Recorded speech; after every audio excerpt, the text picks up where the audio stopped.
Hello, everybody, and welcome back to Wanted, Dead or Alive, our good old RPG played in the Savage Worlds Adventure Edition that is set in the Old West with some weird twists. And welcome back to the finale. This is the last episode of this season, so let's see if our good old crew here survive after the ending that we had last time. So before we begin and before I give you all the recap, we're going to go around and we're going to make sure that everybody can introduce themselves. So we're going to go around this way as usual and straight to the lovely Morgan. All right, how to do, everyone? If you're hearing some weird background noises, that's my cat.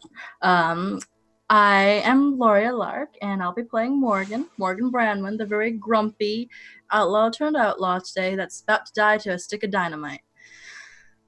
I'm looking forward to this session. Hopefully we survive, and, well, I'm not really holding out good hope, but let's get this done.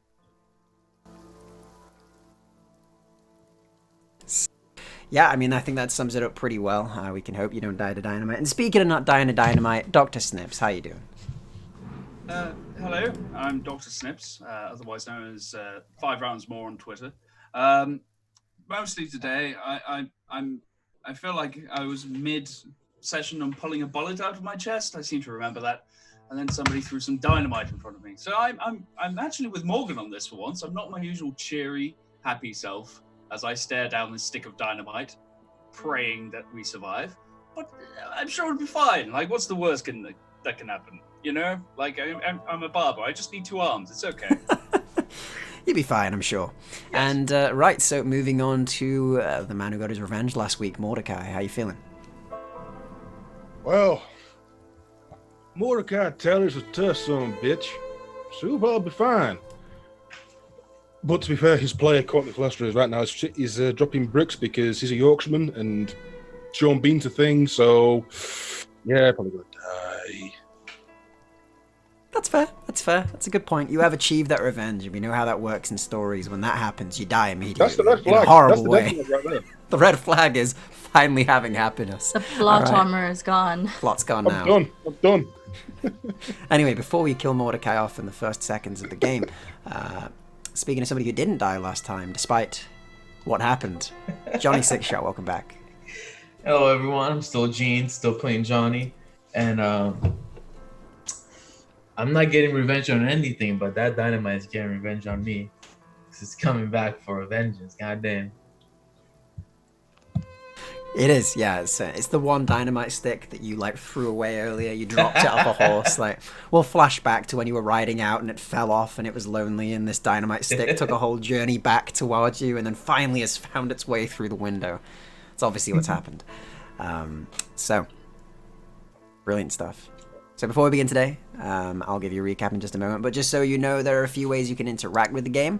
I've finally written them in actual words rather than just having them sort of unsaid. So below the actual stream, you can see there, so you can give people a Benny, which is a reroll for $2 or 200 bits. You can give critical successes and critical fails for $3 or 300 bits. You can give somebody a random concoction for a good old 5, or a destiny point for 10, which basically gives them the ability to change anything they want in the scene within reason. For example, Jonny Sixshot can't turn around and go, and then there's a mech in the way, because that doesn't make sense.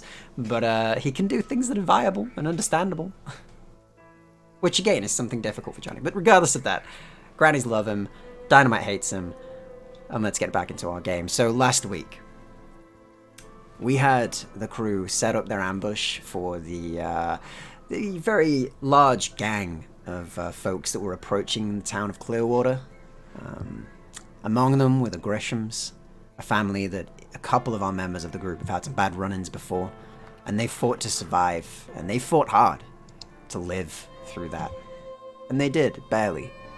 They fought hard in the town and managed to get the folks away. They managed to defend those that were staying in the town, the remaining few people that were left in Clearwater who weren't scared away by these gangs that were coming in to take their land and to build what seems to be a railway through the actual town itself to serve the railway lords. But our gang fought hard, and they managed to win out the day, with Mordecai finally taking down the man that made him shoot his own pa. And as they all settled down afterwards, Morgan taking out the one who was once almost like a father to her, they sat in the bar, having a drink, mulling their wounds and their drinks, And just as they finally relaxed for a moment, glass shattered as a stick of dynamite was thrown through the window and landed in the middle of the room. And that's where we'll pick back up. As all of you sit there, and you see this dynamite almost in slow motion just collide with the floor, bounce and scrape, and the hiss of the flame reaching its pinnacle. And you know the explosion's about to happen. Can I try something, Jam? What do you want to try? I want to put out the flame. Unfortunately, it's a bit too quick for that to happen. They've basically got it ready to blow the moment that it lands in the room. Alright, if that is the case, who is the person that looks like they're gonna die the most? All of you, most likely. Oh, okay. You're all in bad states, unfortunately. I think, who has the highest wounds here? I think 2 of you are on 2 wounds. Yes. So that's, Put me your hands and, up if you're in the 2 wound squad. Alright, cool. Okay, so Holla. you guys. But Okay. it seems particularly to be aimed towards Mordecai, who seems to have been the main target of the dynamite, given that he's just taken out the gang's leader. Oh. And through the window you do hear, "Fuck you, Mordecai!" as the explosion rings out. So, as fire and force and shrapnel engulfs the area and each of you are about to meet your fate. No. Jonny, Get to cover. Yeah, pretty much. Jonny, Mm-hmm. as you see the flames, the brightness, and you see your death in front of you, you throw yourself back in time almost, as you find yourself back again, that lonely and scared boy, stood outside on a dirt road, your feet blistered, burnt, and many cuts upon them stinging, your belly hungry. And you once again see that man who rides no horse but walks on the side of the road, in sandals, a strange blade next to him. And he walks and gives you a side glance, and then stops.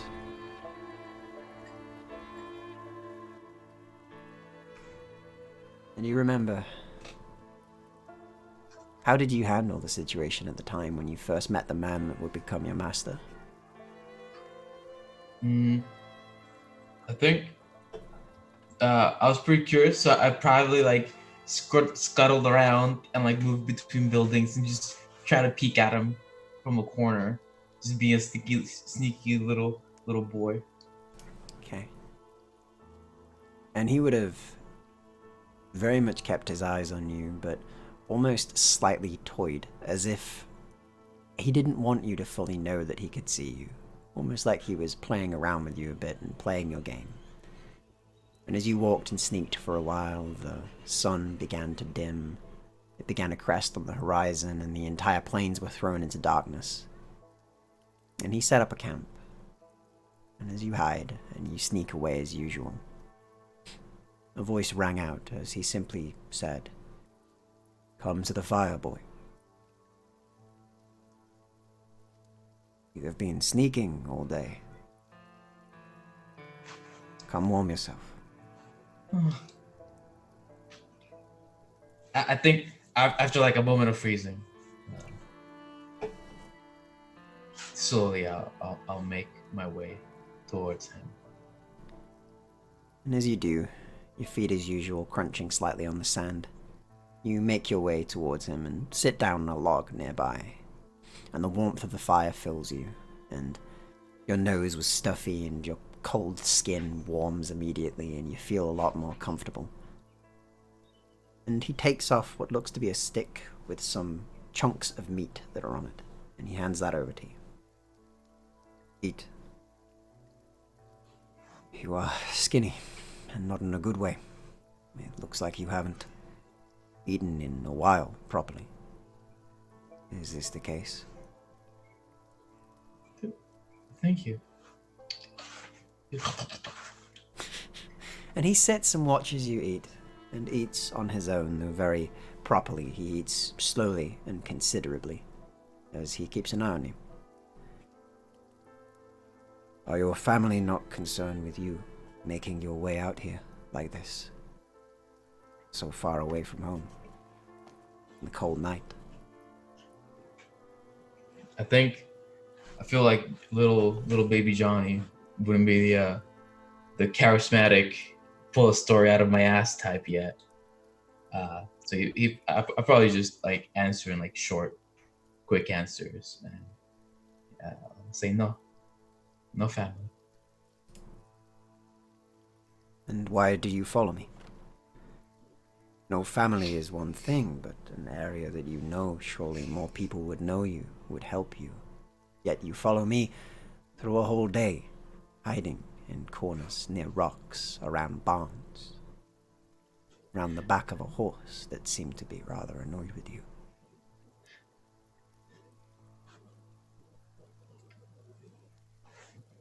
Point. After a little bit, point at the sword. He looks at it. I like it. I also like it. Would you like to see it? And he would take it out and slides it open. And it makes a very pleasing sliding metal noise as it brings it out, and the firelight glints off the metal, and it was the first time you ever saw one of these things, the first time you saw a sword like this. And it was beautiful.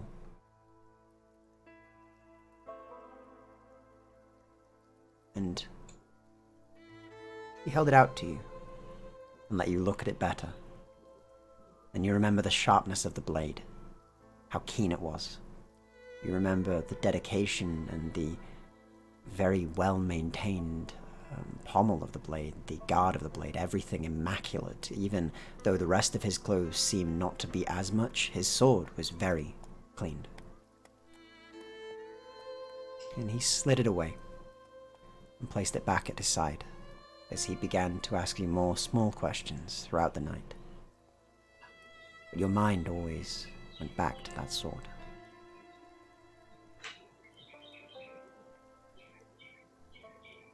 Mordecai. The dynamite lands closest to you and blows. Your ears ring. The fire immediately engulfs you, and you feel your body blown backwards from the force. And as your eyes see only white heat, you're thrown back into a memory. You see yourself guarding that place.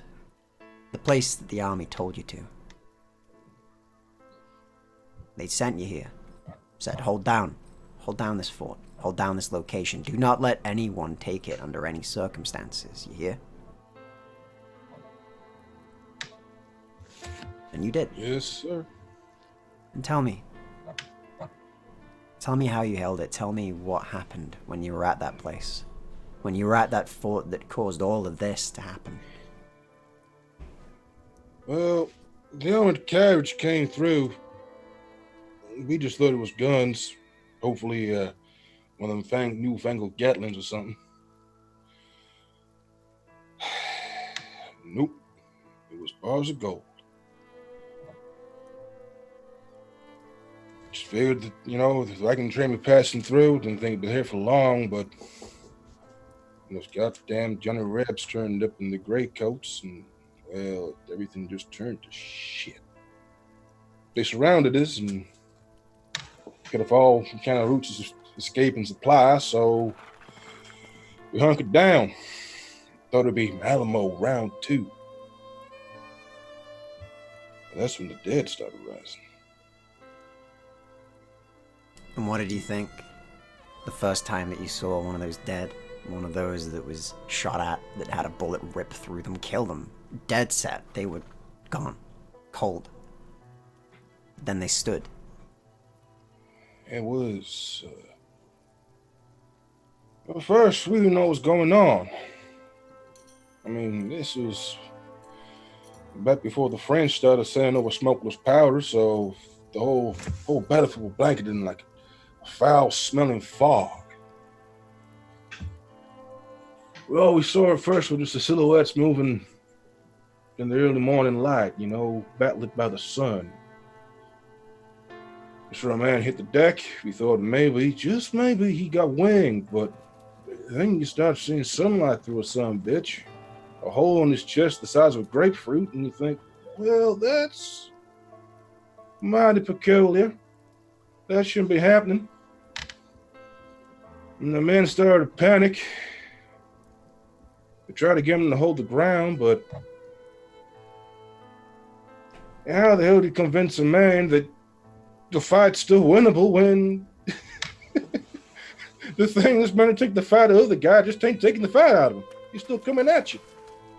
And as you remember those things approaching closer and closer, your men panicking and being torn to pieces by these things, you managing to get away, managing to find somewhere to keep and hold.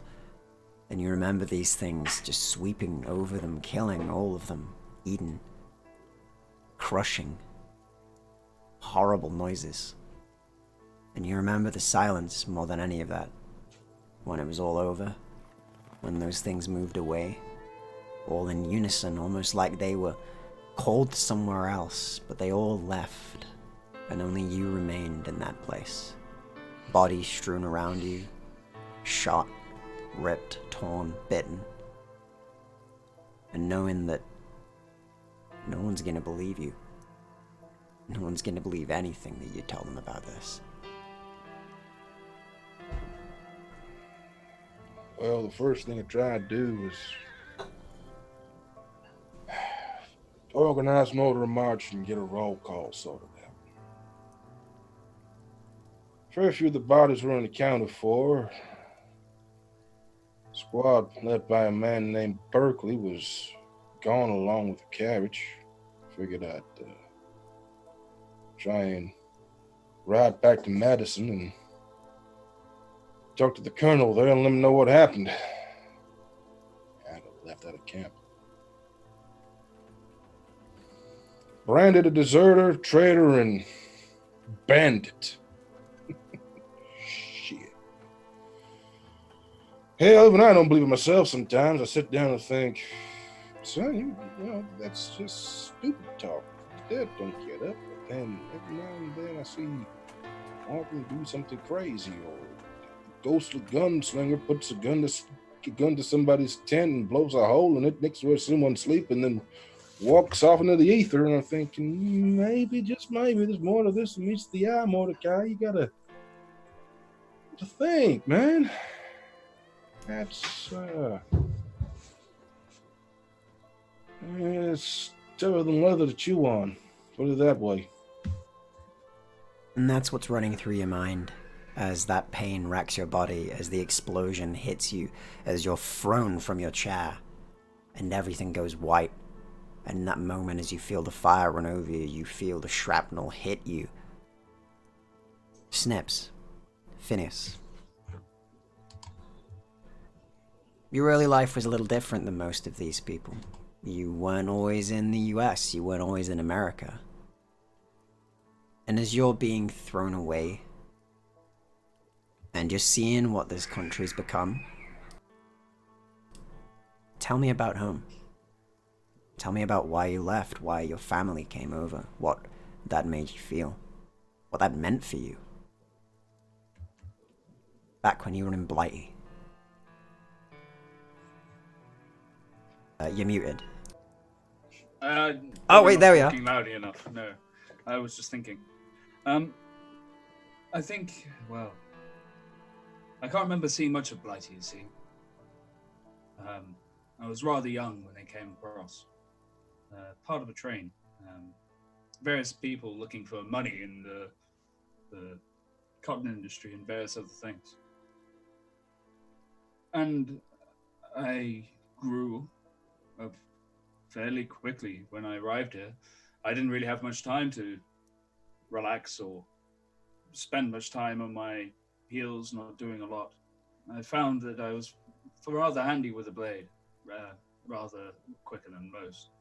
You see, my history is a little bit jaded when it comes to the actual particulars of the reasons why I got involved in what I did.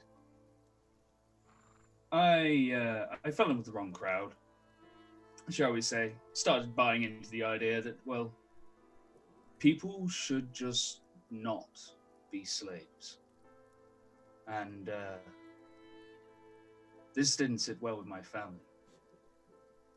The long and short of it is that I fell in with a bit of a rough and tumble crowd that taught me that I had to stand up on my own 2 feet and prove to them who I was.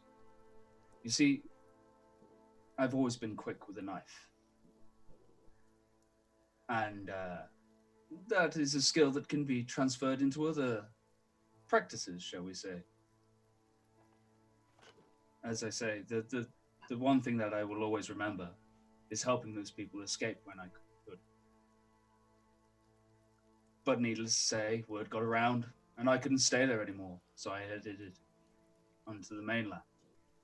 Took one job as a barber, worked one place, then worked another. And realistically, that's where I kind of found home. All these stories you get told. And well, the Civil War started, and that was a pile of, well, stuff. I was never really a fan of picking a side. 9 times out of 10, I would be patching up one side at the start of the battle and then patching up the other by the end of it.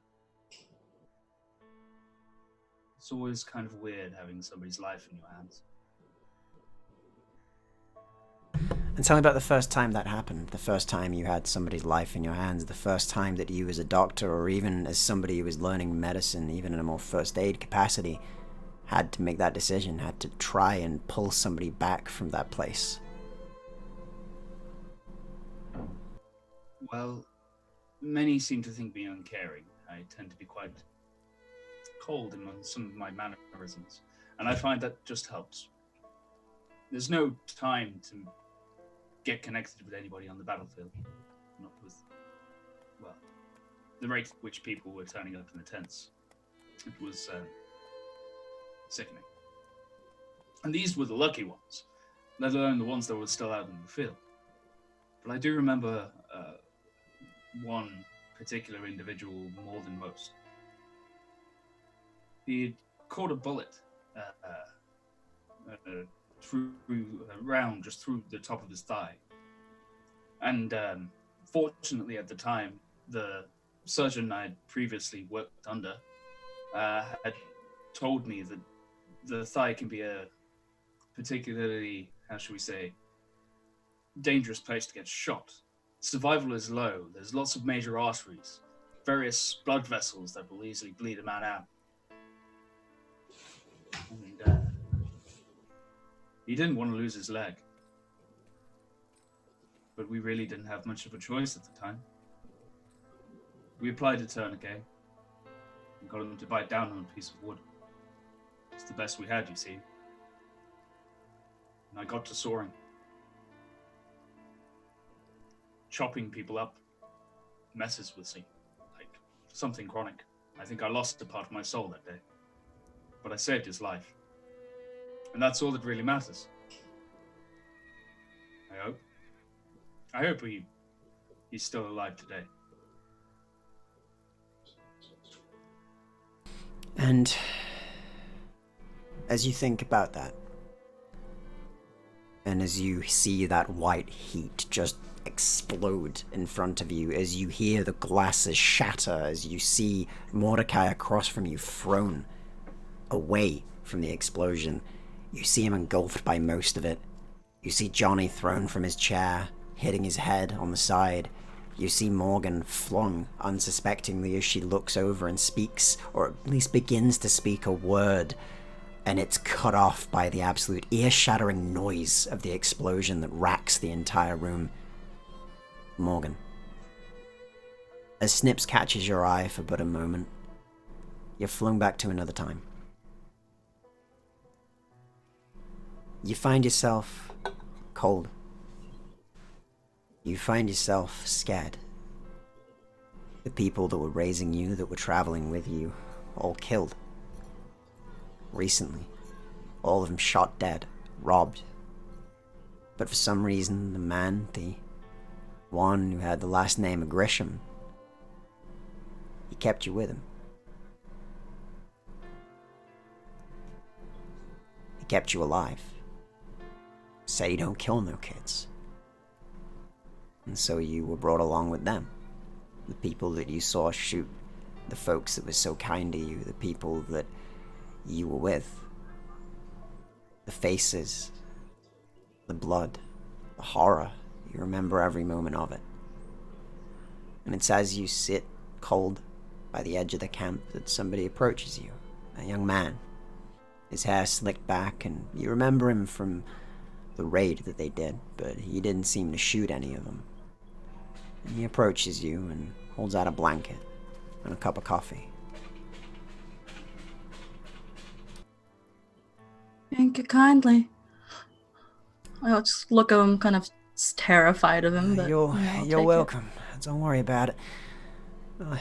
Arthur, by the way. Arthur Grisham. I'm sorry about that back there. It's unfortunate. But here, warm up. Don't do you no good to be cold. Alright. Emily Hewlett, by the way. Emily, it's a good name. The nuns gave it to me. Well, yeah, you might not want to keep that same name from here on out, Emily. Only it's best in this line of work to make sure that you're a bit more subtle than that. What line of work? Do you know why I'm even here? Yeah, because Pa don't kill kids. But what am I doing with you? You're one of With us everyone now. here. Part of the family, so to speak. See, we have certain businesses. It ain't the best. It ain't the nicest. But it's what we do. See, Pa, he's good at what he does. He's got a gang around him, you know? We take things that nobody needs. Or sometimes things they do need, but we don't leave them with them. We live, we survive, and we make money off that. And one day, Pa says there's gonna be something bigger happen, we won't need to do that anymore. But until then, we gotta do it. I You're with us see. now. You're one of us. Oh. Thank you? She just looks confused at him. He just gestures to the coffee again and goes, it's gonna go cold if you just leave it there like that, Emily. Go on, give it a drink. What? It ain't nothing bad. Trust me, if something bad was to happen to you, it would have already happened. You've gone through enough. I know what it's like to see those things for the first time. We had a few others that have come here to see similar things.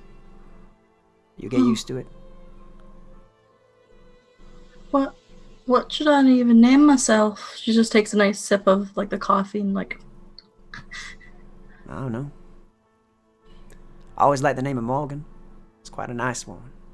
Also, it's got a bit of an interesting connotation with my own name. And we could be friends. Really? Yeah. I kind of like I see that. why not, he says and smiles at you, and he is rather handsome and rather nice, and he seems pleasant, even though he's involved with the rest of them. The other members of the gang you've seen are pretty scary and pretty old or intimidating, but he's nice. Well, I guess Morgan would be better than nothing, and, well, put it here, new friend. Yeah, I mean, nothing don't have the same ring to it, eh? He says and kind of She gives you a giggles handshake a little. and smiles at you. I think you'll do fine here. Just stay with me. We'll do good. Besides, Right Pa then. saved you for some reason. So, God's probably got a purpose for you. That's what they said back in the orphanage, too. Yeah, I thought you'd agree with that, given that you were with nuns, he says and kind of I smiles at you a wasn't bit. with nuns. I was with the traveling caravan, but it's different Well, now. whatever, same thing. All religious and skeptical folk, ain't they? Superstitious even, that's the word. I was reading about it last Wednesday. It's an interesting one. That's because superstitions can be real, I mean, Arthur. we gonna start telling me the magic's real and all that? Because I ain't ready for that today. We've seen enough. Now you If drink you're your my coffee. friend, I could tell you a secret, but you can't tell. My dad? Nah, I wouldn't tell my pa. Kidding All me? right, then. She kind of like gestures in closer and very slowly opens her hand to show a little tiny candle flame. Wow, See? that's a pretty thin match you got there. Well, I can't do much right now, but before the fortune teller told me that I could do plenty more if I practiced. Well, seems you better get practicing then, Morgan. You say he's You nods think at you. so? I know so. This gang ain't always Alright. gonna be led by my pa. Well, you do seem smart. Yeah, I'm told that. He says and kind of smiles at you, and that's where we'll leave that scene. As over the years, you got to know him more. You got to know Arthur. You grew fond of Arthur, and things generally got better. He was always there. He always had you back, and eventually feelings grew. Eventually, a budding love grew, and you remember those years. And some of them weren't all bad. You remember the bad parts. You remember the raids. You remember the robbing. You remember the killing. You remember seeing him and the rest of them get twisted over time with that, seeing that day in, day out. Killing honest folk. But then you remember that night. The night that you knew that the rest of the gang were going to turn on you. The night that you knew that you needed out. And he said no. And you remember that moment of placing the gun against him as he slept. And pulling that trigger and shooting him straight through. And you remember the sound ringing out in the tent, the flash, almost in slow motion in your eyes as you saw blood spread from under him. And his eyes look at you with betrayal and hurt, with questions in his eyes that were left unanswered as he faded from life. And it's that look that you remember as the white, hot explosion of the dynamite rocks your body and sends you flying. And at this point, I'm gonna roll damage. Yeah. Alright. Time to die, There you go. boys and Let's do girls. this. Here we go. Amazing work, Ollie. Nice. So, Oof. excuse me, so tense for this. Ow! Okay. So, can all of you make me a very quick agility check? And would you No. like to try and soak some of this damage with your Benny? Yes, please. Yes. GM. I would like to soak some damage with my Benny, please. First, let's do some. What would you say? Agility. Agility first, I just want to know something else. And then we'll go Yeah. around and see what happens. 52. I like It was spending very solid too. I don't know if I should Benny that. How I'm many? Bennying the agility roll first. I'd like to I'll do take that much. one. That, yeah. Well, I mean, but 4 I'll to 3. Benny. What the Use hell? them all, man. We need them. I'll Benny my agility. I will take the 4. I'll take the 4. I'll take the 3. I'll One more.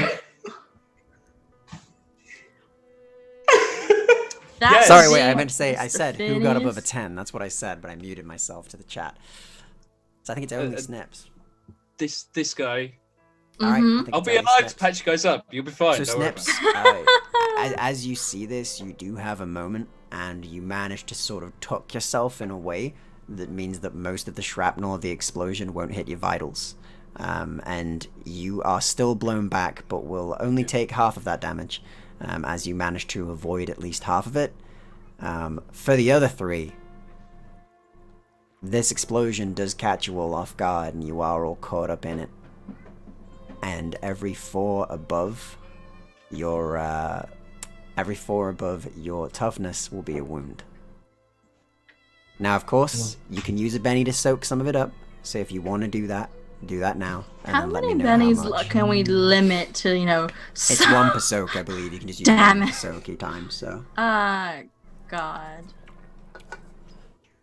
so let's get those soak rolls. So Actually, so I have 5. No. That's Oh my god. No way. Oh That wow. is very impressive. Oh, no. Also, is it vigor? Oh no. It's vigor, vigor. yeah? Sorry, yeah, it's vigor. I'm just looking at Mordecai's crit fail. I would like you to know that I no. do ignore my wounds when I'm trying to make like vigor rolls and shit. I'm not sure like the Sure. specifics, but I'm So hard to kill. we'll just add. So basically, on the vigor roll there, you just add 2, so you got 8. So you reduce 8 damage on that vigor roll, Morgan. So you only take 10 damage. That might still kill me. I'm quite sure. And Johnny, I love you your Rocksteady. reduce 3, so you're fine. Alright, Sean Bean. But yeah, so You foretold it, man. Don't No, Sheffield, not another you know. one. oh my god, the crit. So- I'm gonna have to narrate this in a minute. So That's real like quick, better than snake eyes. That's like open snake eyes. so my toughness Oh, is 'cause you're 5, wounded. right? Yeah, which means you'd be And taking with the 3 reduction. wounds 2 wounds. before the reduction. Before the reduction 2, and then after the reduction it might push it down to 1 for you because you have the thing for shaken, thing for wound. So what is it looking like for you, Johnny boy? I'm at 3 wounds. You're at 3 wounds. All right, so you were downed. As the explosion hits you, you are dying. You're not dead yet. As you hit the ground. I'm also dying, just letting you know. Morgan, you're directly taken to 3 wounds. You go down. You are dying on the floor, but you are not dead yet. Should start making my roll not to bleed out and die. We'll do that soon. But you've All both right. taken significant damage from this as you're both flung across. Dr. Snips, how much did you take? Were you just shaken by it? Or did you take the full wounds? How many wounds was it? Because I got the agility roll, right? You did, so you half the damage, it was 18 damage. So you'll be taking the 9. I got completely like sideswiped by the double negative, so I need to soak this, right? If you want to, you can spend a Benny to soak it. So you reduce it by 1. So, how much damage does that take you over your toughness? That'd be 7, so I think it'd only be 3. Like I'm toughness 5. Yeah, so it'd be 3. Sorry. Up 2. Yeah, so you're just shaken. As you are hit by the explosion, you twist, you take the shot in time, and you're flung against the wall. And you're hurting, and you're shaken, but you're just on the ground currently, and that's where you are at the moment. As sort of your ears are ringing completely all the time. But Mordecai, Yes, hold on. how many wounds did you take? All of them. Oh. Okay. Well, I'm toughness 5. Okay. So, bro, you. Whew. That's like twice my shit, man. The dynamite roll well, okay? It rolled well. Dynamite, why? Well, right, yeah. It rolled. Fuck. It rolled into my seat, fam. Okay, yeah, so this is what happens. So this is what happens. They throw the dynamite through it. It clashes with the window. You all sort of take a moment and turn, and as slow motion, it goes end over end over end, and it lands on the floor, bounces, and lands directly in front of Mordecai. And You know what? the explosion racks outwards. It hits Mordecai from the bottom to the top directly. He's flung across the room and hits the backside of the bar as all the glass shatters and goes off around him. He's sent flying into where all the bottles of alcohol are, which will spill out over him as he lays on the ground. And Mordecai, whilst you have a moment left to live, and you do have a very short time, you know there's no saving this. Mainly because you can see your own guts. And you can see the blood. And you can see your own life flashing before your eyes, and you lay there stinging from the alcohol that still spills onto you, burns all over you, your clothes shredded and torn, burned, your flesh dying, your soul trying to escape your body. You can feel it. And your ears still ring and begin to subside for each of you. And Johnny, you hit 3, didn't you? You're sent flying. You see Mordecai. You see his leg blown off. You see half of his arm blown off immediately.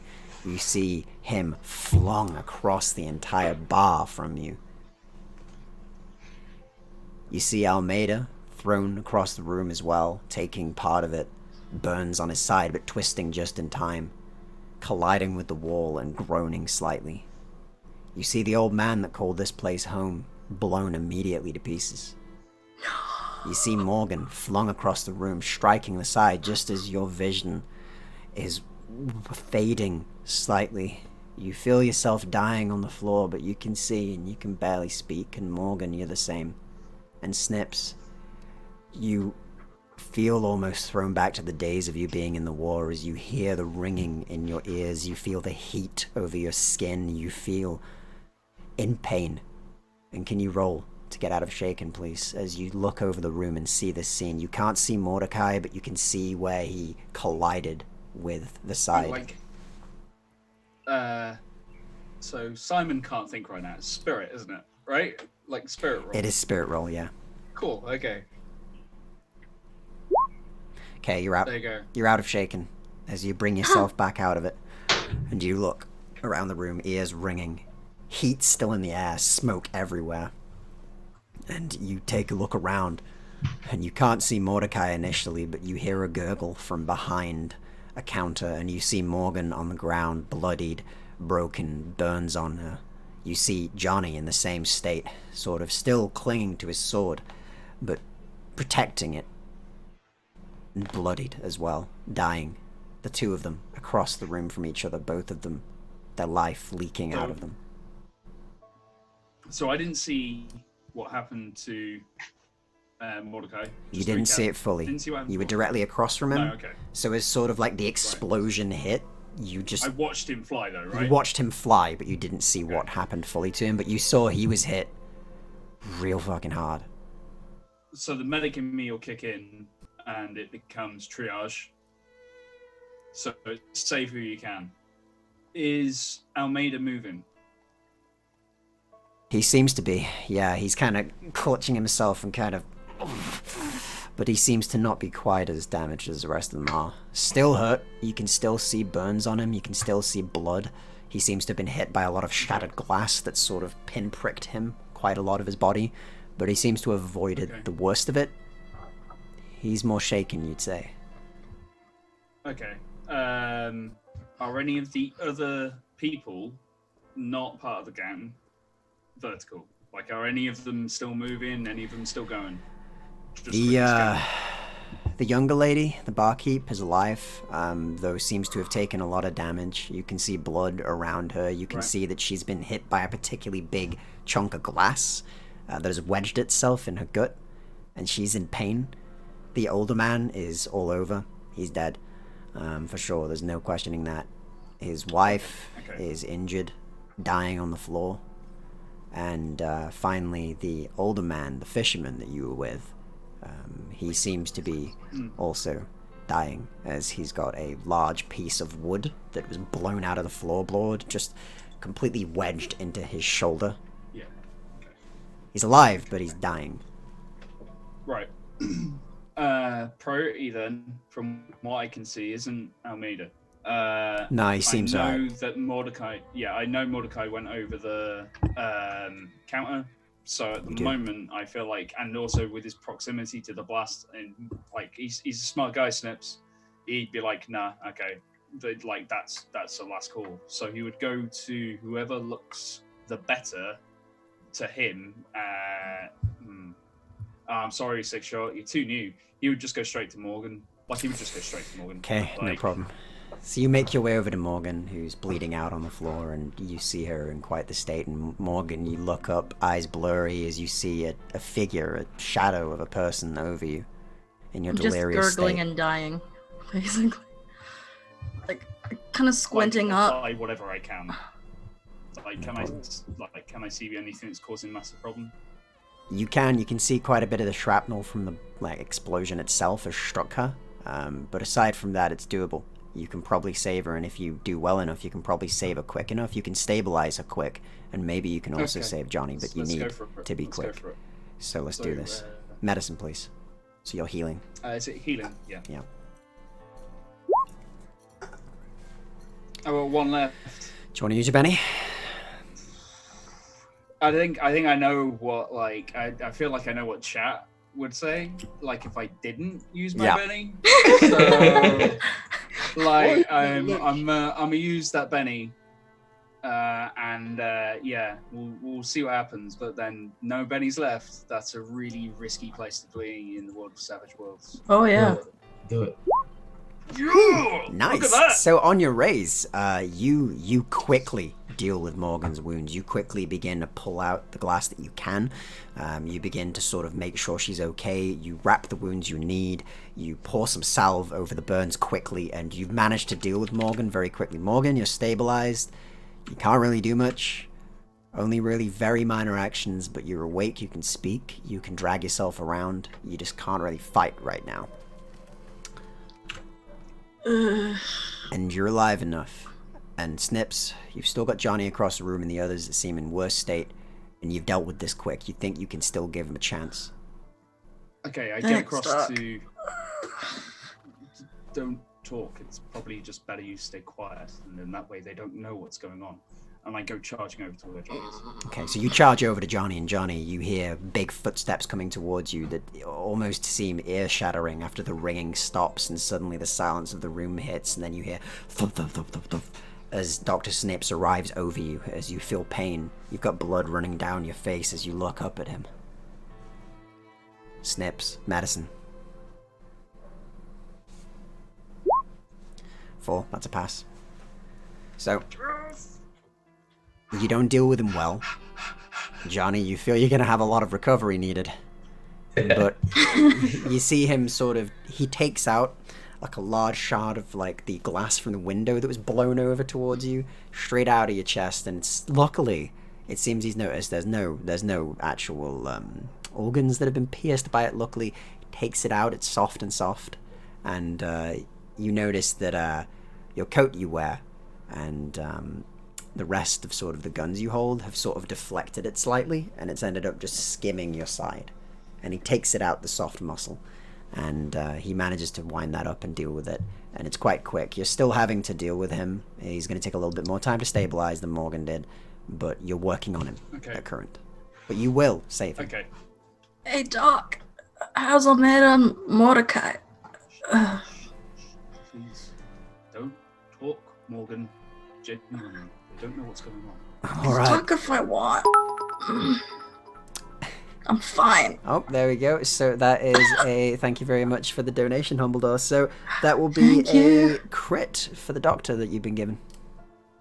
Nice Oh my one. god. So you have been given a crit. Thank you very much. I promise you it will go to good use. Should hope so. Should hope so. I'll give you a little crit in the corner there. There we go. So, yeah, you have a crit, Dr. Snips. You have multiple people around still. What are you doing? You're still dealing with Jonny, of course, and Mordecai, you're still dying behind there. And Almeida at this point does get himself up and drags himself to his feet and looks around at all the mess around and just kind of goes, oh shit. Mordecai. Almeida. Morgan, where is he? He flew somewhere there. There's his leg over there, but it's probably that way. I can't move. Oh, shit. He says, and he looks around for you, and he begins to hear the gurgle, and he stops. He goes behind the counter, and he looks down. And Mordecai, you can see your eyes blurry, only a bare bit of life in you.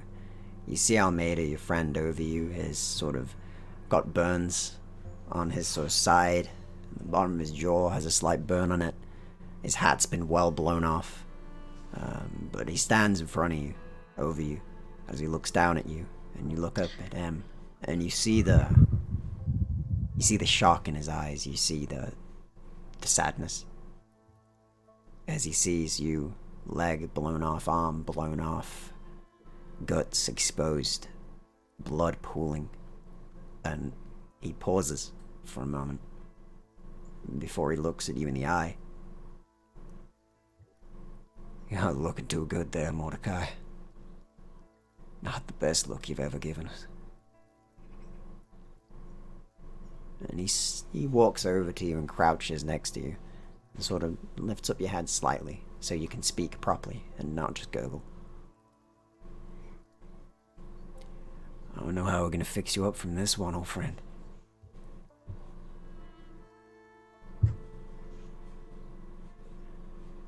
You might be muted. Ain't no fixing this, Almeida. We can try. We got a doctor. We can have him patch you right up, I'm sure. You'll be fine. You'll live. You can live. Please, just palm him off with... No, don't know. Like, he's still out there. And I'm all over here. Just do me a favor. Whatever you want. Please. Mordecai starts trying to unbuckle his gun belt. Just finish the job. Give him hell, man. Mordecai. Give him hell. That's a big ask. You can't die here, Mordecai. You have so much more to do. I shouldn't have dragged you into this. I'm a grown-ass man, and I can pick and choose where I fucking die if I want to die. And I'm picking right here. Look at this. Ain't no coming back from this. You crazy? Shit, who heard of a one-legged, one-armed cowboy? I mean, I heard of wearing your heart in your sleeve, but this is ridiculous. Just go and shoot the son of a bitch already. What's wrong with you, boy? You're an old sappy old man. I thought you were some hard-line gun-slinging asshole.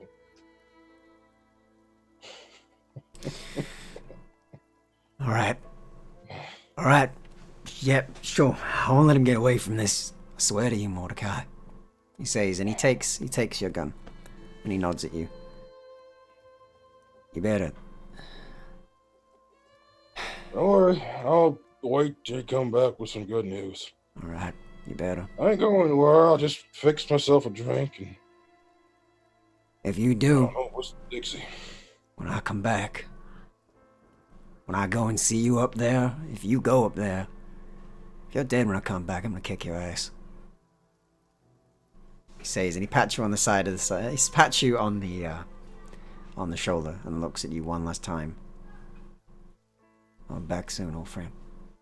He says, and he stands and gets limping out the door as Almeida, bleeding on the ground still, begins to limp towards the front door. Almeida, where the hell are you going? Doctor said to not speak, Morgan.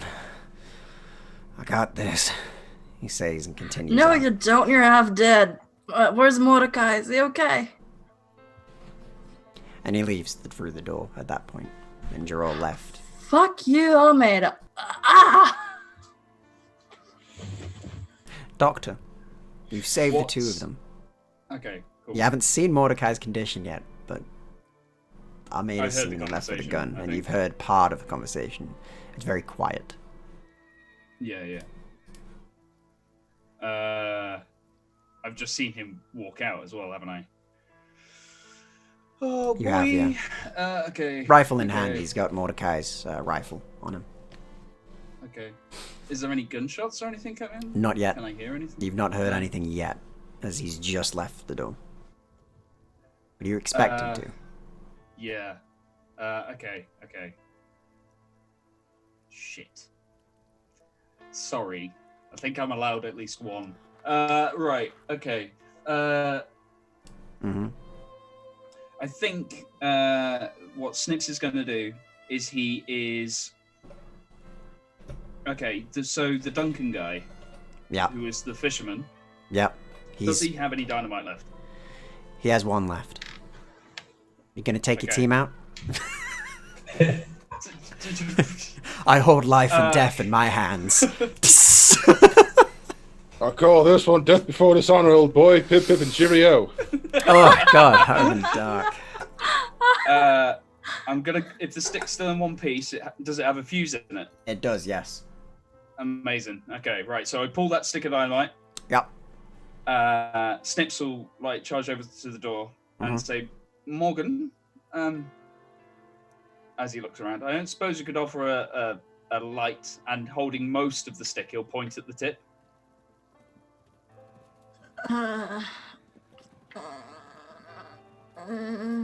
Points at it and then snaps, trying to light it with her head. Okay. As you try, You're gonna kill us all. you manage to barely light it, but the dynamite is lit and the fuse begins to go down. Excellent. Thank you. I look outside. Yep. And what do I see? You see dynamite stick in hand, burning. There's a bit of a trail of blood from Almeida as he sort of limped further into town, into sort of the circle part, and you see that most of the building is sort of collapsed on its side. But what you do see is, well, give me a notice check, please. See if you can spot him. But you can see the trail where Almeida has gone.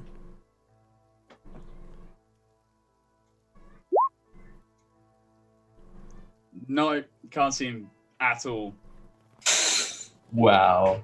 And it's as you try and see him that you hear a next to your head as the hammer of a gun is pulled back and the gun is at your head. I'll press the burning stick of dynamite into the face. That's fine. You better go and put that down. Throw it away, son. I mean, well, I think we're both going to die then, aren't we? And it's about that And time I the will- explosion kicks in. Can I? What do you want to do? What I was gonna do, because I feel like there's a little bit of time on this. Like seconds, yeah? Yeah. So can I like slip under his arm and push like the dynamite down his front, and then just shove him away from me and dive over the side of like the? Yeah, so that's thing? quite a What few else I actions, so you can certainly try. It's more than a few. So that's okay. So this will be at a bit of a negative because that is a lot. So your first part of this roll will be your roll to essentially strike and shove up, whilst not being shot in the head immediately. So you can give me a very quick agility check on that, please, or a fighting check, please. Whichever's the highest of the two for you in this situation. As You this have is also- avoiding getting shot, You have I'm also gonna got a take crit. the crit success. Okay, so you take the crit success, and you immediately manage to sort of twist. You push it up, and he shoots a shot. It rings just past the top of your head and misses you barely. Puts a nice little hole. Puts a hole in your hat from end to end, but your hat stays on due to your crit. And you manage to shove it up the shirt and cinch it slightly. And it's at that point that you hear it about to explode, and then this is where you're going to need to somehow get away from this. So you're trying to dive, I'm guessing, back inside the building or something? I'm guessing that there is a porch or something, or is there anything to the actual sort of like building? Is there a, like, So a the proper building walkway itself at around the us? minute, there was a door, there was two sides of the walls that then went round. The left-hand side is collapsed completely from the explosion. The right-hand side is still standing, and that's near where you've pushed them to. So you have got the wall. Yeah. The gun was there. Yeah. Okay. So it was from the right side. Yeah, right side. In that case, like I will push and dive left, like and get us. All right. Like get to the other side of that. Could you wall. please give me a Knowing very that I'm quick probably agility gonna check? shower everybody with like shrapnel. Okay. That's a 4. Okay. So it's unfortunately it's with a -2 because it's an extra action. Yeah. Okay. So it's a 2. That's fine. Have you got a Benny left? No, I don't. No Bennies at all. Nope. Shit. Okay. Can I not transfer one at all? I don't think that's how it works. Unfortunately, you don't have. There is an You ability can to if do that. There is a skill. Yeah. But you need to Damn buy it. Why didn't and I be It's a magical? very I high should be level extra thing. magical. Also, for some reason, we've had Jonny, Morgan, and Mordecai all swap places on the UI. So let me just sort that. Well, how do you do? My name is Mordecai. I'm dying. Oh, damn it. I'm Morgan There we again. go. Okay. So we're good. All right. So as the explosion goes off, and I will make the roll now for you. So typing it in.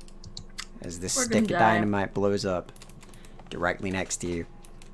You've jumped away a little bit, Yeah. so I'll reduce it by 1d6. But only 8 damage. Yo, 5 rounds. Go, come on! When I made the whole joke about death before this on, it was a fucking joke, fam.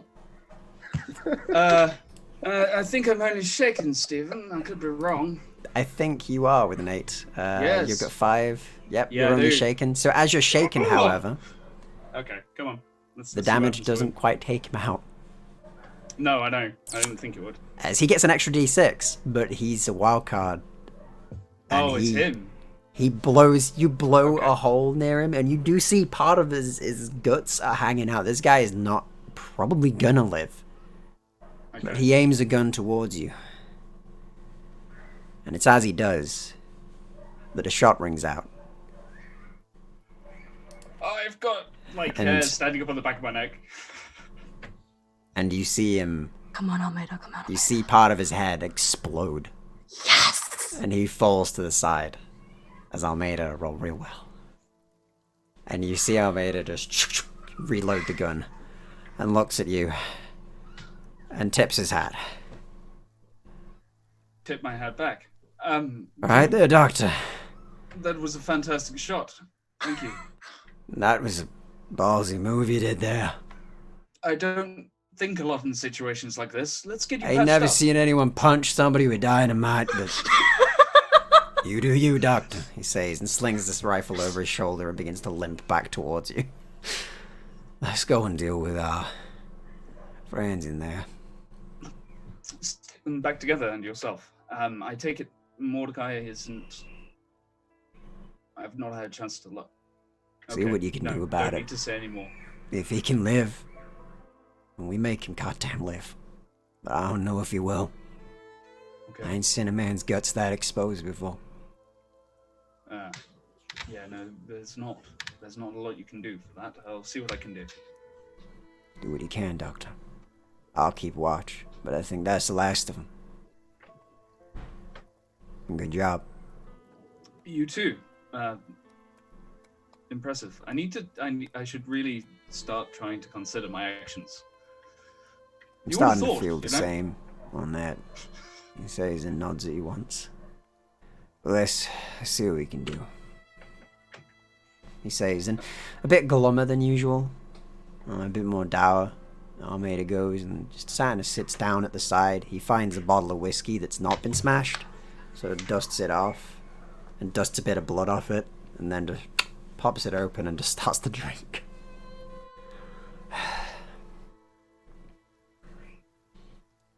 And you're all left in the bar. Jonny, you're awake. The rest of you are I am awake. And But you've seen I don't all want this. to move. No. Pretty much. Speaking of moving, during this time that they've been outside, could I have dragged my way over to Mordecai? Yeah, you can have done that. Like, Yes. Jonny, you can actually see Mordecai, like, around the counter. You can see part of him, and you see Morgan sort of drag her way across the floor, glass and wood and mess being sort of displaced by her as she drags her way there, leaving a blood trail behind her.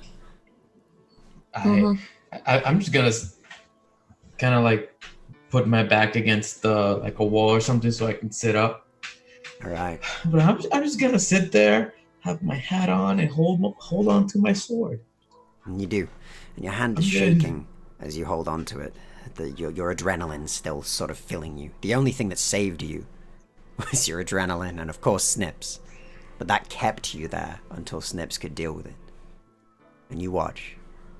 And Morgan, you drag your way around the counter, slowly, painfully.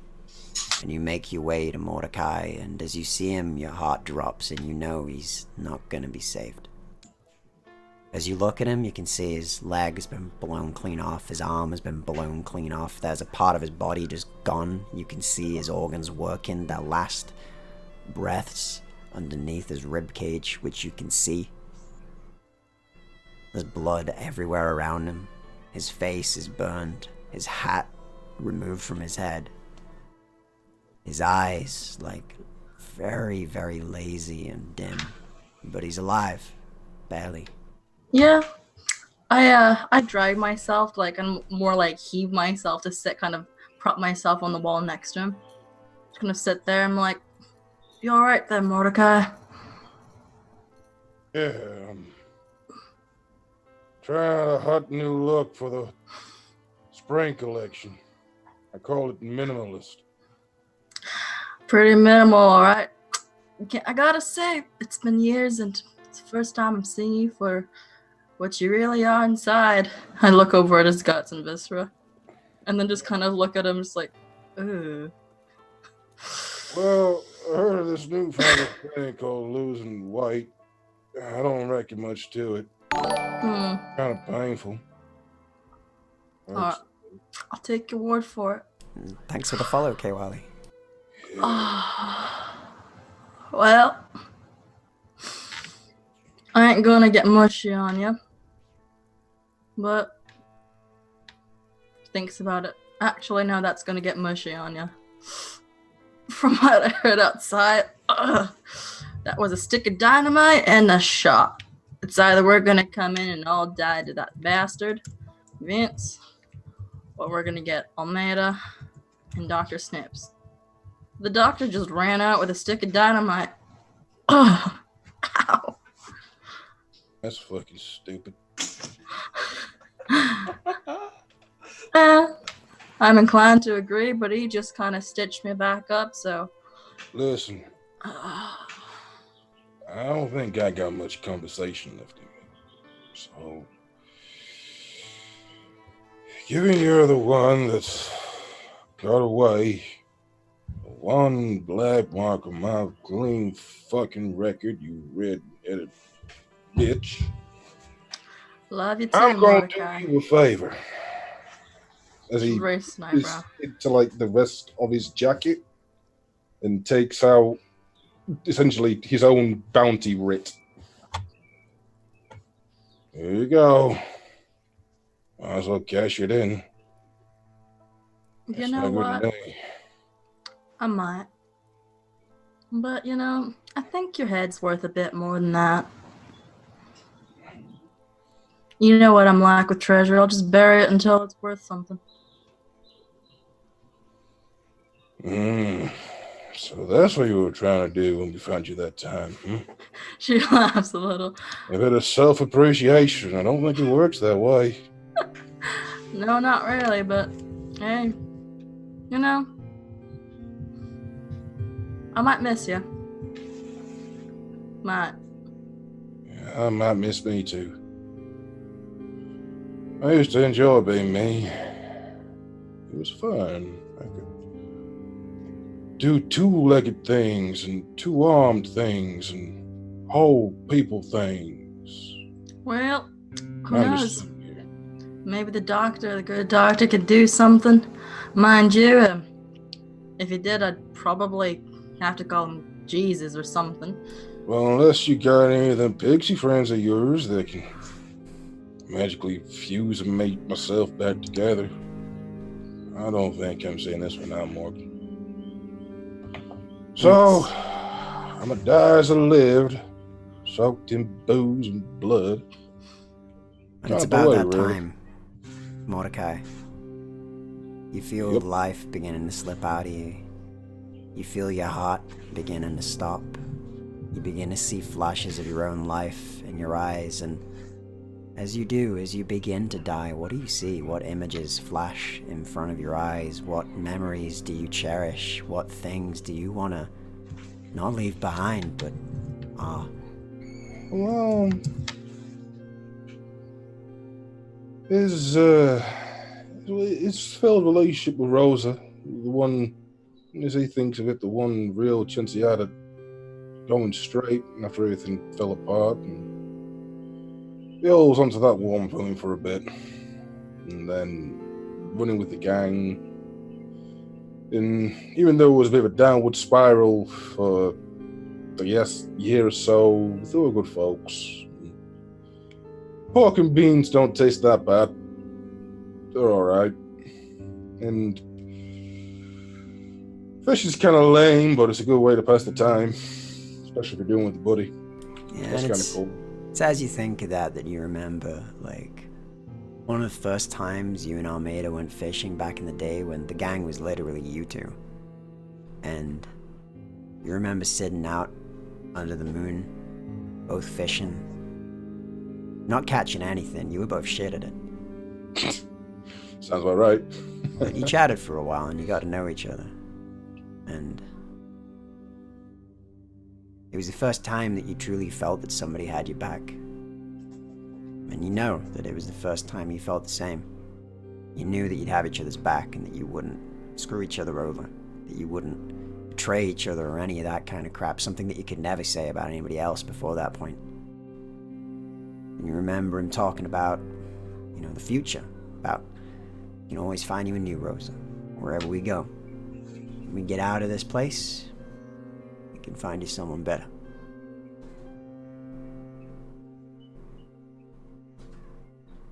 And as you remember looking at that night sky, those stars, that moon, and for once feeling like you had a friend, you had somebody you could rely on, is when your vision begins to fade. Is when your heart stops. And Morgan, you see Mordecai die. Well, bye, Mordecai. Enjoy heaven. Nomeda I'll miss walks in ya. the door as he hears that, and he looks at you. And he sort of walks around the counter. And that's... Slowly putting his eyes down.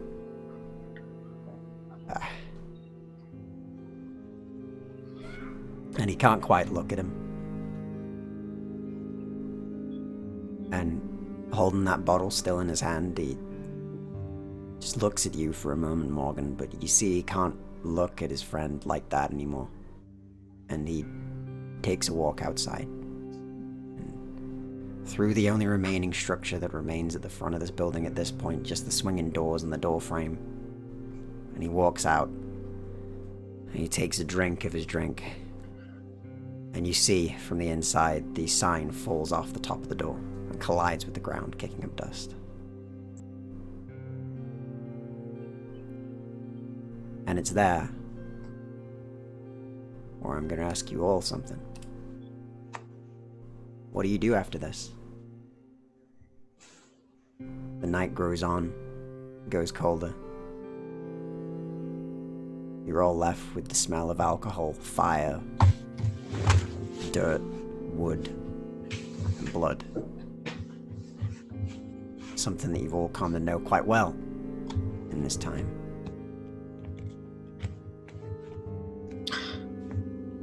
How good did the doctor patch me up? Just... Well enough. By this point, you can move and you'll have one wound back. Alright. As I assume that the doctor would have continued his care for the people that were alive. Thank you kindly, Focuses on the doctor. living. Yeah, if that's the case. Back to 2. Yeah, if that's the case, you know, checking over, make sure Johnny's still alive and he's intact, and gathering Yeah. up the dead and going to go see that coffin maker. So you make it over to Jonny. And Jonny, you see Morgan. She's come over to you this point. By this point, you've had some time. Probably a couple of hours have passed by this point. You know, Snips has been dealing with, I imagine, all the medical issues in the room. Being the only doctor. Person to person. Yeah, I imagined as much. And could you make me 2 more medicine checks on that as you're doing that, just so I can know? Yeah, sure. And, but you approach Jonny. Some time has passed. You're hurting, you're aching, but you're alive, and you've got 1 wound back. One back. Ooh. So, Johnny, you're gonna live or...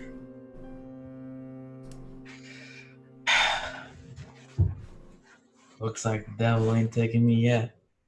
Yeah, it was the word. Still, it's all done now. You know you can go now, right? You're not obligated to stay. I reckon after being blown up about twice now, being around you folk, leaving now would be a little silly. Well, you are one of those silly people. She goes and just nuggies his head. Right? No, the doctor's gonna be fixing folk. I'm gonna go find that coffin maker and go and find Almeida. Morgan, I could be wrong, but I'm pretty sure the coffin maker was in the bar. Yeah. Well, fuck us, So- right? And speaking of the people you've saved, the coffin maker's wife, you managed to save. You do manage to actually save her life, though she, does look. Sorry, the front guards, not the coffin makers. The front guard's wife, who was there before. She's the one who made the coffins, luckily, and she's still alive. But her husband isn't. The man that was defending this place, along with him, the one that stood at the front gate with you, he was blown to pieces protecting her. And as you fix her up, the older woman just look a bit distant. Her eyes a bit sad. But she's alive. You've saved her. She'll just take a lot of recovery. But the fisherman... Unfortunate. No, sorry. The fisherman, on the other hand, he didn't survive. He couldn't fix it. Morgan, no. Oh, that's right, Morgan, not Duncan. There's Sorry. old Morgan. He kind of looks at you. And the only thing you hear from him before he dies is, "Oh, that's a big fish." Before he dies. I feel like Snips's bedside manner is terrible. Like, as he's doing this, he'll just like lay the man to rest and take a couple of dollars, and just place them home through each eye. And you do so. And the lady who is the coffin maker does speak up a bit. She goes, "I can deal with making some coffins for him, but I'll need some time. Maybe better to ride out towards town, or maybe make them together, yeah. Yeah, I'll help. There's We're a not good going place anywhere nearby else. for burying folk. There's a tree, just about a quarter of a mile out east. It's nice out there near a lake. It's beautiful." Sounds excellent. I'll help. I'll help with everything. We're not going to leave until this is laid to rest in the appropriate way. I'm not going to lie. I have no idea how I'm still standing here. Don't we all? Well, yeah, I don't know. Must be God's doing, That's all I can think of.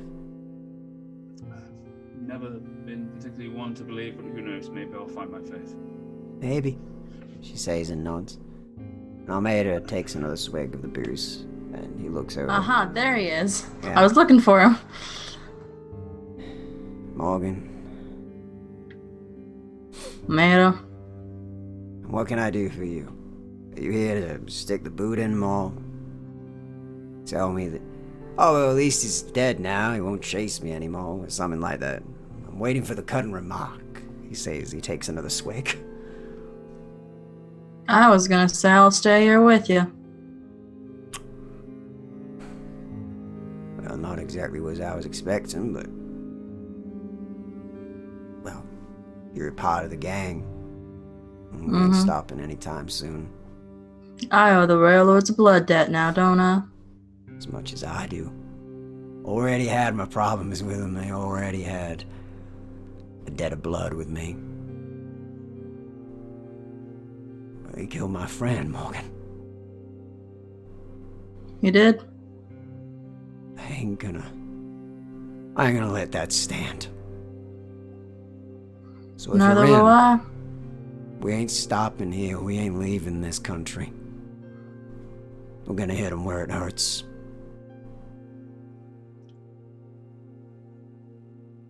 Well, vengeance is my middle name.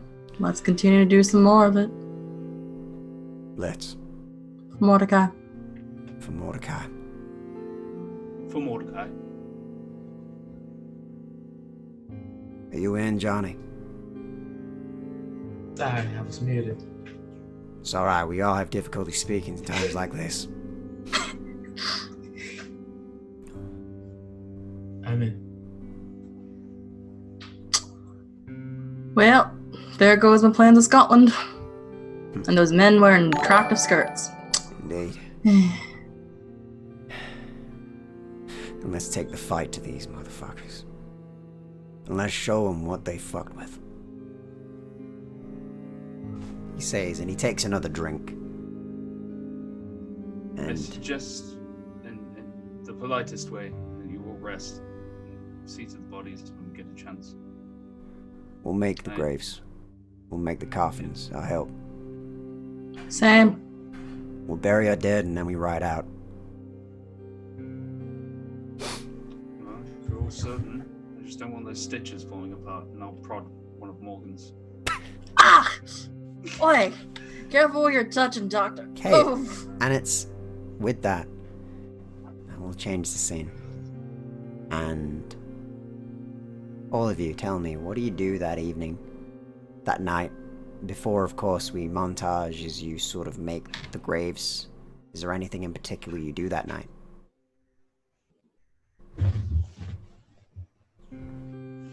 I think I mostly just recover Yeah, and think about my life decisions.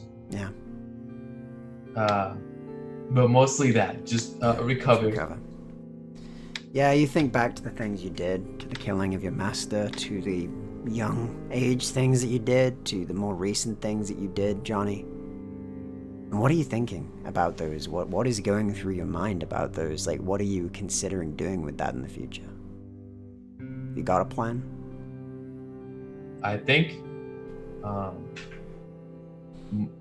mostly just reaffirming that even though he's made probably a lot of mistakes, Probably. probably should have learned how to use dynamite properly here and there. But besides that, I think he's a man to stick to his gun. He doesn't regret it. All right. I'll probably say is like the night kind of wears on a bit. Almeida would have probably found you, would have had some drinks with you and just sat. Probably not speaking much, letting you mull, but just pouring you a whiskey and taking a drink and just, Yeah, just doing manly cowboy bonding. yeah, just manly cowboy existing next to each other. You know how it is. The first step in manly cowboy bonding. Okay. I think. Snips Morgan. Yeah, I think Snips would have spent the evening, apart from sorting out all the bodies, as is the way for the barber / surgeon. He would have made sure that everybody was appropriately bound as best he could be. Like he would have just been at work. Sorry, I don't even know when he would have like clocked off. You know, like I don't think he would have. I think he would just been stuck in that sort of like space of like, right, need to up the nose, get the sheets like folded doctor. properly, get everything laid over. Oi, Yes, Morgan? you know there's something called stopping, right? Wouldn't quite know where to begin, to be honest. She just like shoves like a bottle, like a whiskey at him and is like, look, there's a lot of work to do. There's always going to be more work to do. Can't have you just collapsing tomorrow morning because you worked all night. I shoved a stick of dynamite into a man whilst it was lit. I shouldn't be, and he'll like physically stand here, and as he sort of like uncorks the whiskey, chucks the lid, like slugs like nearly half the bottle, I should not be standing here. Calm down, bucko. Fucking shit, what happened to Mordecai? Fuck that asshole. I would have shoved that stick of dynamite where the sun doesn't shine. At this point, more like Morgan just trying her best not to laugh. Like, Like whole bottle just going. all right then. You know, it's kind of nice to see a bit of emotion coming from a doctor. Give me a Nice vigor check, seeing you Doctor. Sorry? Give me a vigor check. Oh, Christ. Oh, well. Well, no bent knees. That's that then. So you glug and you glug and you glug. And then your stomach doesn't feel too good. And you sort of have to stand and gather yourself. But you feel rather ill. You know, that's like the stuff I've been keeping for, I don't know, 10 years now. I look at the bottle. It's a bit Is this- strong. Is this the one with the spider on it? No. Hey, you noticed last time. No, that was yours, if you remember. This is mine. This is the moonshine I made back in the days with the boys. It's useful for disinfecting wounds and getting yourself blind drunk. Sometimes actually going blind, but I took the stuff that didn't make it go blind. Well, I don't need to be lectured by the two of you, and I'll throw the bottle. Alright then, it's me here. There ain't you and me. There's Almeida over there. She just kind of looks and was like, Doctor, you know what? How about we just come here and have a seat? Come on. I can lead him Where over. am I going to sit? I lead him over to like a nicer bit of not tons of shit on ground. Yeah. Like where it's actually clear, no glass shards. You find Just the sit one him surviving down. bench. Yeah, just sit him down there. It's like, all right, Doctor. Like, I know it's been real stressful. I think what happens next is like, because he's like, it's gone straight to his head because he has actually finally stopped.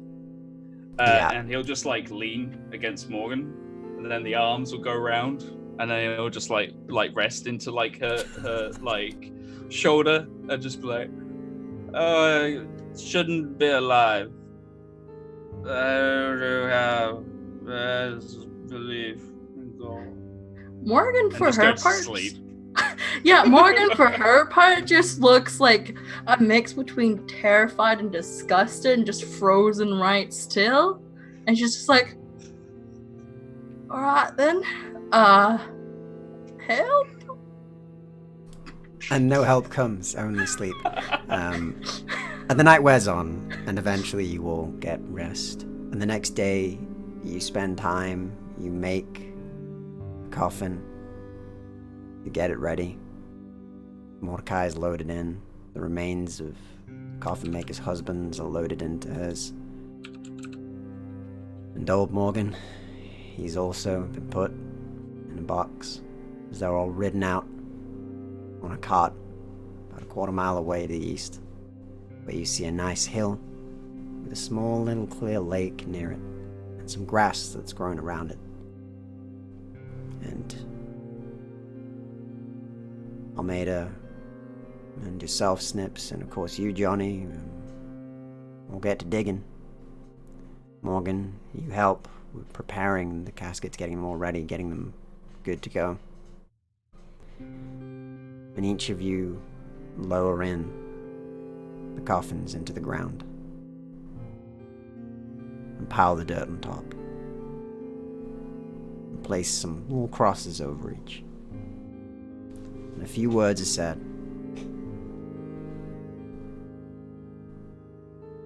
And then you all say goodbye to Mordecai.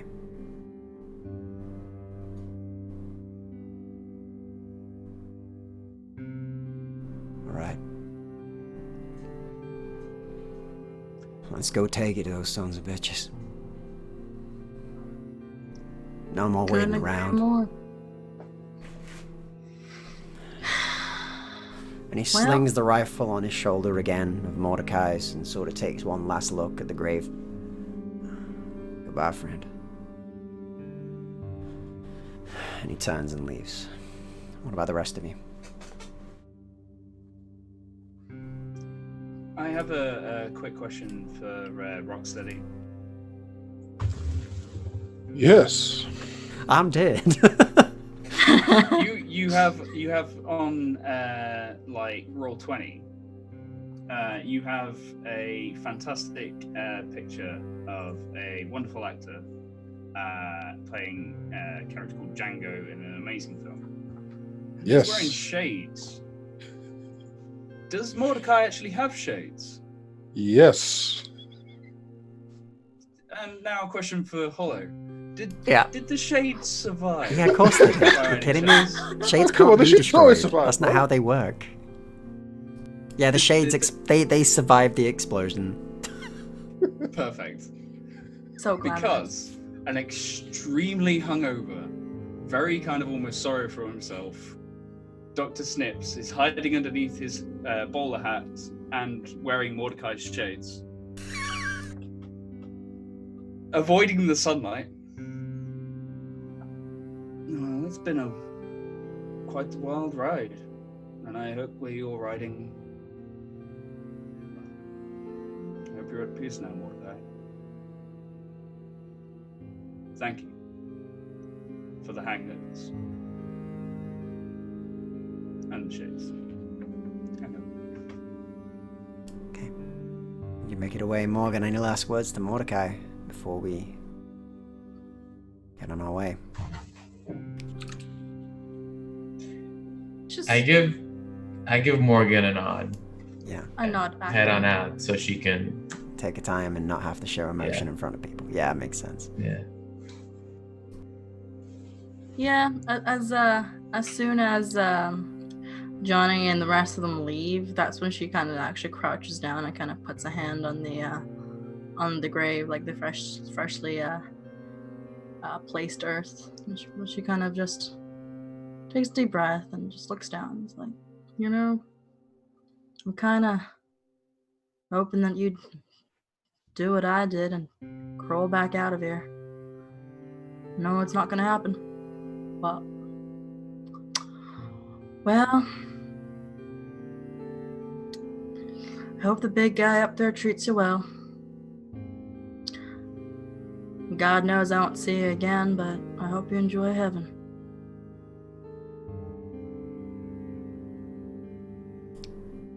And as you turn and leave, and you all begin to walk out as the sun rises on a new day, you begin to make your way away. Your goal currently unknown, but you're gonna ride out, find somewhere, and see what you can do to take a hit. The rail lords, the people that took Mordecai away from you. And you all ride in relative silence, the hoof beats and the wind brushing by. And Mordecai, as you finally passed on, as you finally think you're gonna get a rest, you find yourself in a pale white room, marble almost, every wall, no door. There's a desk in the middle, and there's a watch on it. It's ticking slowly, and then stops, and rewinds, and then ticks again, and continues.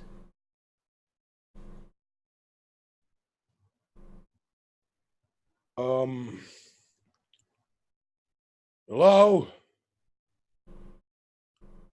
I mean, I know I got nowhere else better to be, but if this is going on, if this is how I won't be spending like the whole of eternity, then I could at least get a magazine or dinner and a show or something. And as you say those words, slowly but surely in front of you, a gun appears on the table out of nowhere. A very fancy looking gun. A very nice gun. One that's familiar to you, but better. And again, that watch ticks backwards, stops, then forwards, then ticks backwards, then stops, then forwards, and it's still sitting on the desk. All right. Lord, if this is your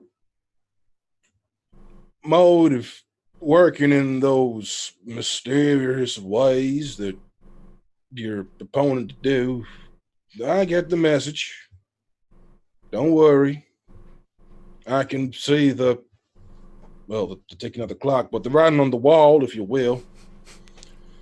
He gets up out of his chair and he crosses over to the desk and he takes up the watch and this mysterious gun. And as you take them up, suddenly a lot of intellect, a lot of knowledge, almost like many, many lifetimes, many other people who've had this watch, many other people who've held this gun, rushes into your mind all at once.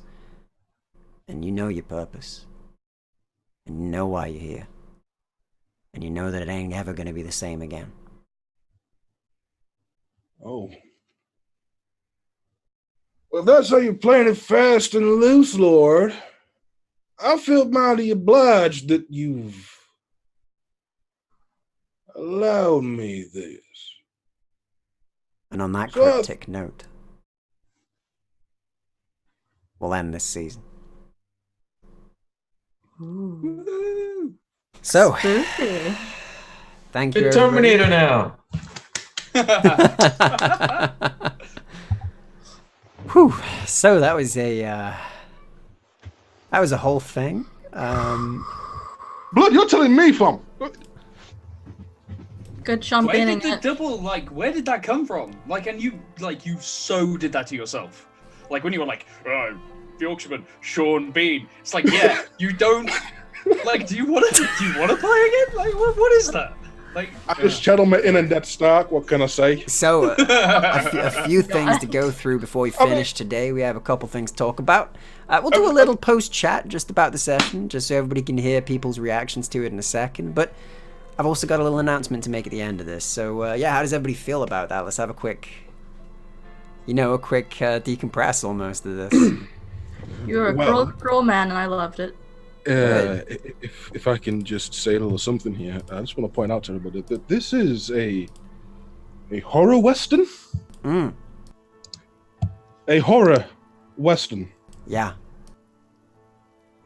And I feel a bit remiss to remind folks that there's a certain cliche about horror. For God's sake. Rocksteady. Why? I went first. What can I say? The worst bit about this is it's purely unintentional. So Exactly. this wasn't. This I've this seen was. Oh, this. sorry. Yeah. Snips is just catching up. Sorry. Hang on a minute. It's the fact that you took 3 wounds on top of the actual death that you took. It was like, oh, you're at 3. Oh, you're at 6. I was like, there's no saving double your health of damage. Well. Jesus. Man just swallows 19 damage and then crit fails on his vigor roll to soak the rest of it. Yeah. I'm pretty sure that's the universe saying, man, stitch up, mate. That's Destiny stitch up, pal. Ah, jeez. It was rough. It was rough. But no, thank you everybody that's been watching as well. We really do appreciate you being here. This season's been really fun. I've really enjoyed running it, and we're gonna do more. I mean, there's an Hallowed next week as well. That's their finale of that season as well. So that's gonna be big. But yeah, the first season of the games on the channel is gonna be rounding up soon. So thank you everybody who's been watching, especially people coming for this. It's been the cast's been amazing. Thank you all of you. You've been absolutely brilliant. And we'll go around and do our usual thing, and then we'll round on up. So, all right, Morgan. Thank you for playing. What was your favorite moment of this session, and your favorite moment of the season? And where can we find you? Really hard to find a specific thing from this session to think that I really, really liked, because the entirety of it was dramatic. It was heartbreaking. It was really kind of heart racing kind of actiony. So it's hard to think. But if I had to pick that one moment that I was like, this is really cool, this is really amazing, it's probably just actually the beginning where we start off being blown up, and the little bits on every single person, we just get a little bit of their life, just feel like this is the taster of who they are, what they are, and what they're thinking as they think they're gonna die. That's really cool. And that was amazing. I'm glad you enjoyed that. I managed to drag a whole session out of one roll. So that was good stuff, huh? Drag. That was awesome. Right. Yeah, drag. Yeah. Only your emotions. Only your emotions. Yeah, just rip my heart out. But thank you so much, everybody, for playing, and of course Hollow for running, and our wonderful audience, being with us this entire ride. As for my favorite throughout the entire season, It was probably last session when we had the really dramatic confrontations, people being down on their demons, saying some really cool stuff, the shoot through the head, all that. It was amazing. I love that. And as for where you can find me, I am Loria Lark on Instagram and Lark Loria on Twitter. And I like to post pictures of my cat, drawings that I do, and covers that I do. I actually did a cover that's Morgan's favorite song, if she heard a song from 1964 or 5. If she did that. I could link it below as well. But yeah, you'll find me on those parts. I'll see you around. Yeah, all right, and thank you for playing as usual. Like I said, Morgan was a blast. We're going to see what happens next season with that, I guess. And Dr. Snips, thank you for playing. Simon, thank you for being here. And what was your favorite moment of this session, and what was your favorite moment of the season? I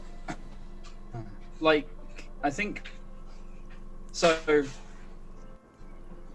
My big thing at the moment about doing stuff in general is I am doing a lot about social psychology and understanding D&D at the table and various stuff.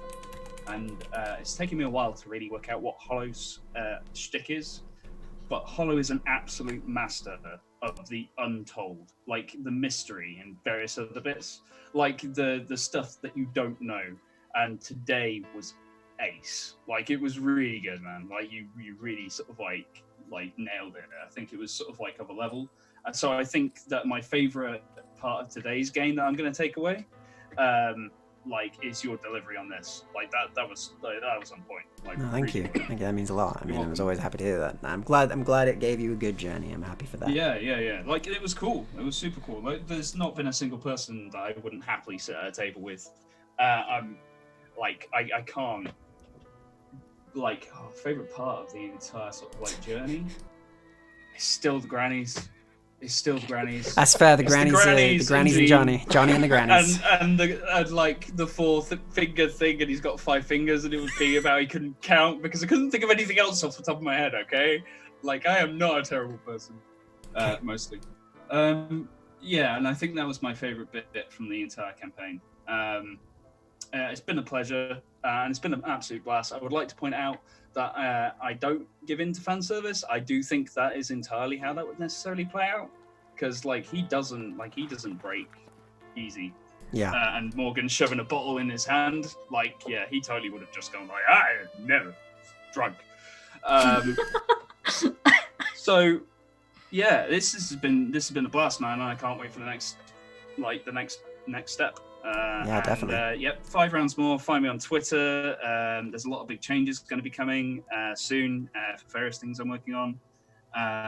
So watch this space. And it's been a pleasure, guys. And the chat's been a blast as well. Fair play. You've been super cool, guys, and I really appreciate it. Yeah, you've all been amazing in chat, so thank you very much. Especially for those who've been coming back every week and talking about things. And for the fan art as well. Thank you very much, PB, for that. Yeah, You've been awesome. Thank you, PB. Sorry, anyway. I'll shut up now. No, it's good. It's good. There's no need to do that. We got time to play with. So Mordecai the dead man. I'm really sorry. Didn't mean to live up to that trope, but here we are. That's my favorite part of the session. Favorite part of the session, and then favorite part of the season. No. Favorite part of the session. I don't know, because there were some really nice, hard-hitting parts in the session.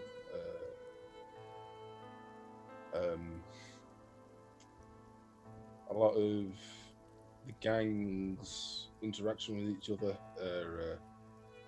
after they lost their lanky, surly sniper.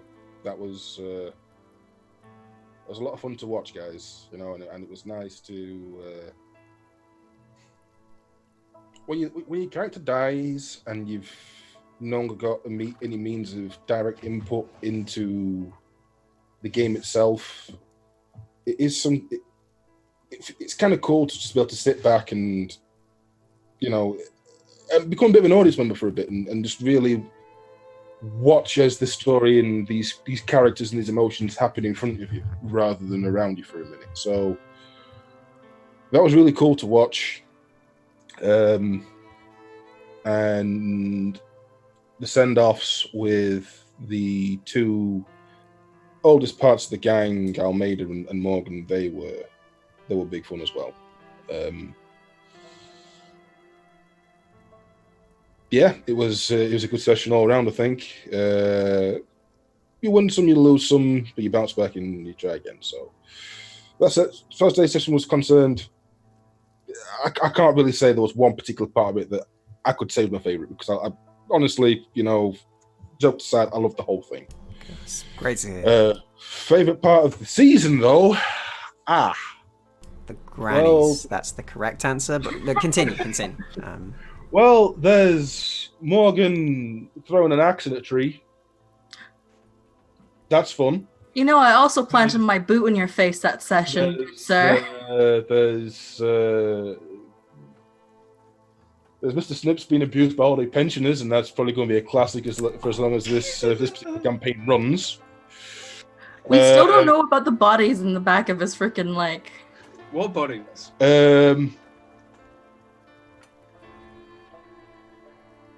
The actual taking of the bank, that was a mystical, magical clusterfuck, and I love the remaining of it.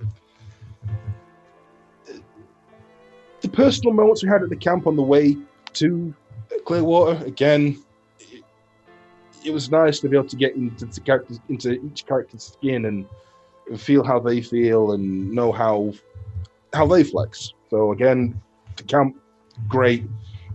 But if I could be really selfish and say my favorite part, it was the Nemesis line and just splatting Samuel Grisham from the other end of town. Yeah, it was pretty fucking cool. That was just good. So good, man.